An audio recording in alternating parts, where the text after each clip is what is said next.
பகவான் ஸ்ரீ ரமண மகரிஷி பேரை கேட்டாலே மனசுக்குள்ள ஒரு அமைதி, ஒரு பட்டாம்பூச்சி பறகுதுன்னா அது ரமணருடைய பேரை தான் இருக்கும். திருவண்ணாமலையில் சுற்றி பறக்கிற இந்த பட்டாம்பூச்சி, சித்தர் வடிவில் பறக்கிற இந்த பட்டாம்பூச்சி அதை காண தான் ஒவ்வொரு பௌர்ணமி அன்னைக்கும் எல்லாரும் கிரிவலம் சுற்றி வராங்க. ஒரு அற்புதமான ஒரு நிகழ்வையும் தரிசனத்தையும் பார்க்க முடியும்.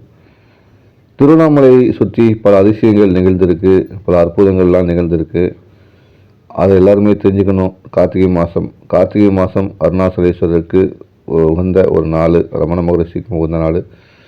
திருவண்ணாமலைக்கு போகிறவங்க கண்டிப்பாக சொல்வதை காட்டிலும் திருவண்ணாமலைக்கு போகிறவங்க சிவருமானை வணங்கிட்டு ரமண மகரிஷி ஆசிரமத்தை போய்ட்டுவாங்க. ரமண மகரிஷி வாழ்ந்த இல்லத்தை பார்த்துடுவாங்க. ரமண மகரிஷி வாழ்ந்த தியான செய்த அந்த மலையை பார்த்துடுவாங்க. கண்டிப்பாக அவங்க வாழ்க்கையில் வெற்றி கிடைக்கும், மானசீகமான அருள் கிடைக்கும். நான் எப்போதும் சொல்லக்கூடிய ஒரே விஷயம் அதுதான். துறவிகள்கிட்டையும் ஞானிகள்கிட்டையும் நம்ம எதிர்பார்க்க என்னென்னா ஞானத்தை மட்டும்தான், வேறு எதுவுமே கிடையாது. அதனால் வாழ்வியல் ஞானத்தை மட்டும் வளர்த்துடுங்க. ஏன்னா வாழ்க்கை நிலையற்ற வாழ்க்கை, ஒரு நாடோடி வாழ்க்கை. இந்த நாடோடி வாழ்க்கையில் கடப்பதற்கு மனசில் அமைதியும் பக்தி தான் தேவை, வேறு எதுவுமே கிடையாது.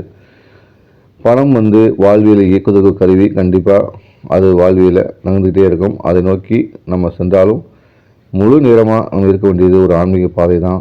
வாழ்க்கை சிறிது காலம் பண உதவி கண்டிப்பாக தேவை. அந்த பண உதவியுடன் நம்ம மேற்கொள்ள வேண்டியது ஒரு ஆன்மீக பயணம் தான். அந்த ஆன்மீக பயணத்தை முழுமையாக்குங்க. வாழ்வியல் செம்மை பெறும். அந்த வகையில் ரமண மகரிஷியுடைய வாழ்வியலை நீ படிக்க படிக்க நமக்கு பல விஷயங்கள் புலப்படும். ஏன்னா வருவாய்க்காக நம்ம பல்வேறு துறைகளை வேலை பார்த்து வரோம். நமக்கு அமைதி தேவைன்னா ரமண மகரிஷி தான்.